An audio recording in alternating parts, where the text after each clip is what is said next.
Bullet ride ಮಾಡ್ತಾ ಇದ್ದಂತ ಯುವತಿ ಸಾವನ್ನಪ್ಪಿದ್ದಾಳೆ. ರಸ್ತೆಯಲ್ಲಿದ್ದಂತ ಹಂಪ್ಸ್ ಕಾಣಿಸಿಲ್ಲ, ಪರಿಣಾಮ ಆಕ್ಸಿಡೆಂಟ್ ಆಗಿದೆ. ಯುವತಿ ಸಾವನ್ನಪ್ಪಿದ್ದಾಳೆ. ಹಾಸನದ ಹೊರವಲಯದಲ್ಲಿ ನಡೆದಿರುವಂತಹ ಘಟನೆ ಇದು. ಹಂಪ್ಸ್ ಕಾಣಲಿಲ್ಲ, ಅಪಘಾತ ಆಗಿದೆ. ಬುಲೆಟ್ ಓಡಿಸ್ತಾ ಇದ್ಲು ಯುವತಿ, ಹಿಂದ್ಗಡೆ ಮತ್ತೊಬ್ಳು ಕೂತಿದ್ಲು, ಆಕೆ ಫ್ರೆಂಡ್. ಹಾಸನದ ಹೊರವಲಯದಲ್ಲಿ ಈ ದುರಂತ ನಡೆದು ಹೋಗಿದೆ. ಸತ್ಯಮಂಗಲ ಬಡಾವಣೆಯ ಪ್ರಿಯಾ ಅನ್ನೋ ಯುವತಿ ಸಾವನ್ನಪ್ಪಿದ್ರೆ ಮತ್ತೋರ್ವ ಯುವತಿ ಸ್ವಾತಿ, ಆಕೆ ಹಿಂಬದಿಯಲ್ಲಿ ಕೂತಿದ್ದು, ಆಕೆಗೆ ಗಂಭೀರವಾಗಿ ಗಾಯ ಆಗಿದೆ. ಹೆಲ್ಮೆಟ್ ಹಾಕದೆ ಬುಲೆಟ್ ರೈಡ್ ಮಾಡ್ತಾ ಇದ್ರು. ಆ ಸಂದರ್ಭದಲ್ಲಿ ದೊಡ್ಡ ಅವಘಡ ನಡೆದಿದೆ. MCA ಫೈನಲ್ ಇಯರ್ ಓದ್ತಾ ಇದ್ಲು ಪ್ರಿಯಾ. 4 ತಿಂಗಳ ಹಿಂದೆ ಸ್ವಾತಿಗೆ ಮದುವೆ ಆಗಿತ್ತು. ಸ್ವಾತಿ ಗಂಭೀರ ರೀತಿಯಲ್ಲಿ ಗಾಯ ಆಗಿದೆ. ಹೆಚ್ಚಿನ ಚಿಕಿತ್ಸೆಗೋಸ್ಕರ ಯುವತಿ ಸ್ವಾತಿಯನ್ನ ಬೆಂಗಳೂರಿಗೆ ಕರ್ಕೊಂಡು ಬರಲಾಗಿದೆ.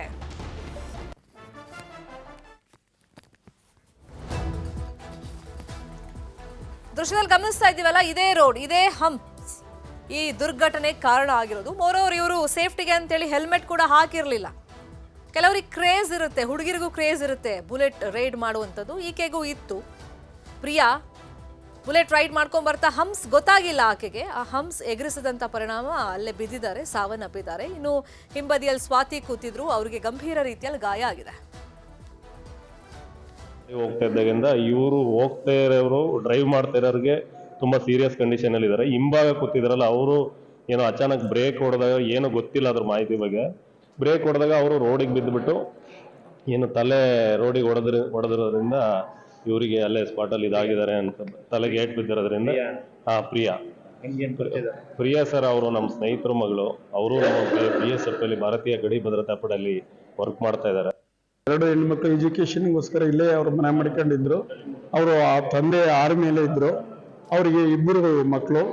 2 ಮಕ್ಕಳಲ್ಲಿ ಇವಳೇ ಚಿಕ್ಕಳು ಅಂತ ಕಾಣಿಸುತ್ತೆ. ಹಂಗಾಗಿ ಅವರು ಏನೋ ಫ್ರೆಂಡ್ ಮನೆಗೆ ಹೋಗ್ಬೇಕಾದ್ರೆ ಆಕಸ್ಮಿಕವಾಗಿ ಈ ಜಿಲ್ಲಾಡಳಿತ ಹಂಸನ್ನ ಹಾಕಿದೆ. ಹಂಸನ್ನ ಅದು ಸರಿಯಾಗಿ ನಿಯಮ ಪದಕಗಳು ಇಲ್ಲದ್ರಿಂದ ಅವರು ಆ ಸ್ಪೀಡು ದಿವಸ ಅದೇ ರೂಟಲ್ಲಿ ಓಡಾಡ್ತಾ ಇದ್ದಾರೆ. ಅವತ್ತು ನಿಯಮ ಪದಕಗಳು ಇಲ್ಲದ್ರಿಂದ ಆ ರೀತಿ ಅವಘಡಗಳು ನಡೆದಿದೆ. 5 ಗಂಟೆ 6 ಗಂಟೆಲ್ಲ ಹೋಗ್ಬಿಟ್ಟು ಆಕ್ಸಿಡೆಂಟ್ ಆಗೈತಿ. ಹೋಗ್ಬಿಟ್ಲು ನನ್ನ ಮಗ ಜಮ್ಮು ಕಾಶ್ಮೀರಲ್ಲಿ ಅಲ್ಲಿಗೆ ಡ್ಯೂಟಿಗೆ ಹೋಗ್ಯಾನೆ. ಇಂಥದ್ದಕ್ಕೆ ಹೋಗ್ತೀನಿ ಅಂತ ನೀವು ಹೇಳೋಗಿಲ್ಲ. ಯಾರಿಗೂ ಗೊತ್ತಿಲ್ಲ, ತಂದೆ ತಾಯಿಗೂ ಗೊತ್ತಿಲ್ಲ, ಅಮ್ಮಗೂ ಗೊತ್ತಿಲ್ಲ, ಯಾರಿಗೂ ಗೊತ್ತಿಲ್ಲ. ಫ್ರೆಂಡ್ ಜೊತೆ ಹೋಗ್ಬಿಟ್ಟು ಹಿಂಗೆ ಮಾಡ್ಕೊಬಿಟ್ಟಾರೆ ಸರ್. ನನ್ನ ಇದೇ ವಿಚಾರವಾಗಿ ಇನ್ನಷ್ಟು ಡೀಟೇಲ್ ಆಗಿ ಇನ್ಫಾರ್ಮೇಶನ್ ಕೊಡ್ತಾ ಹೋಗೋದಕ್ಕೆ ನೇರ ಸಂಪರ್ಕದಲ್ಲಿ ಕನೆಕ್ಟ್ ಆಗಿದ್ದಾರೆ ನಮ್ಮ ರಿಪೋರ್ಟರ್ ಕೃಷ್ಣಮೂರ್ತಿ. ಬುಲೆಟ್ ರೈಡ್ ಮಾಡ್ತಾ ಇದ್ದಿದ್ದು ಇಲ್ಲಿ ಸ್ವಾತಿನ ಪ್ರಿಯಾನ, ಅದ್ರ ಬಗ್ಗೆ ಏನ್ ಮಾಹಿತಿ ಸಿಕ್ಕಿದೆ? ಸ್ವಾತಿ ಕಂಡೀಷನ್ ಬಗ್ಗೆ ಡಾಕ್ಟರ್ ಕಡೆಯಿಂದ ಏನಾದ್ರು ಮಾಹಿತಿ ಸಿಕ್ಕಿದೆಯಾ? ಮತ್ತೆ ಈ ಹಂಪ್ಸ್ ಬಗ್ಗೆನೂ ಕೂಡ ತುಂಬಾ ಆರೋಪಗಳು ಕೇಳಿ ಬರ್ತಾ ಇದ್ದು, ಇದು ಅವೈಜ್ಞಾನಿಕವಾಗಿ ಹಾಕಿದ್ದಾರೆ ಅಂತ. ಇಲ್ಲಿ ಹೆಲ್ಮೆಟ್ ಹಾಕಿದ್ದಿದ್ರೆ ಏನಾದ್ರೂ ಬಚಾವ್ ಆಗೋ ಚಾನ್ಸಸ್ ಇತ್ತಾ?